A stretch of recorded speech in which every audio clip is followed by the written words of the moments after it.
இன்னைக்கு வந்து என்ன பண்றோம் பார்த்தீங்க அப்படின்னா, ஸ்கின் ஒயிட்டனிங் கிரீம் தான். இது ஏற்கனவே வந்து நான் வந்து ஒரு 3 பேட்ச் செஞ்சு எடுத்துட்டேன். இது வந்து 4வது பேட்ச்சு. இது வந்து ஆயில் ஸ்கின்காரருக்கு வந்து செட் ஆகுற மாரி கேட்டிருந்தாங்க. அவங்களுக்கு தகுந்த மாரி நான் வந்து இதில வந்து இன்கிரியன்ட் எல்லாம் ஆட் பண்ணியிருக்கிறேன்.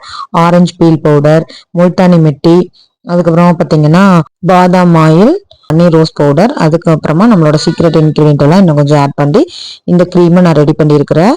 இன்னைக்கு பார்த்தீங்க அப்படின்னா இந்த ரெட் ஒயின் சோப்புமே இந்த க்ரீம் வந்து நம்மளுக்கு வந்து ஆர்டர்ஸ் இருந்துச்சு. அதுக்காக வந்து நான் மேக் பண்ணி வச்சிருக்கிறேன். இந்த க்ரீம் பார்த்தீங்கன்னா உங்களுக்கு நல்லாவே ரிசல்ட் இருக்கும். இந்த பாட்டில் வந்து மூயறக்குள்ளேயே உங்களுக்கு நல்ல இன்ஸ்டன்ட் ரிசல்ட் வந்து உங்களுக்கு தெரியும், விசிபிளாக தெரியும். நான் பாருங்க அப்ளை பண்ணி வச்சிருக்கிறேன். க்ளீனான ஃபேஸில் இதை அப்ளை பண்ணி வச்சுட்டு ஒரு 1/2 hour கழிச்சு நம்ம வந்து ஃபேஸ் வாஷ் பண்ணிட்டோம் அப்படின்னா ஃபேஸ் வந்து நல்லா ஒரு ஷைனாகவும் க்ளோவாகவும் கலருமே வந்து கொஞ்சம் இம்ப்ரூவ்மெண்ட் ஆகிறது நீங்கள் கண் கூட பார்க்க முடியும். உங்களுக்கும் நம்மளோட சோப்பு, க்ரீமு, ஷாம்பு எல்லாம் வேணும்னா நம்மளோட வாட்ஸ்அப் நம்பருக்கு ஆர்டர் பண்ணிக்கலாம்.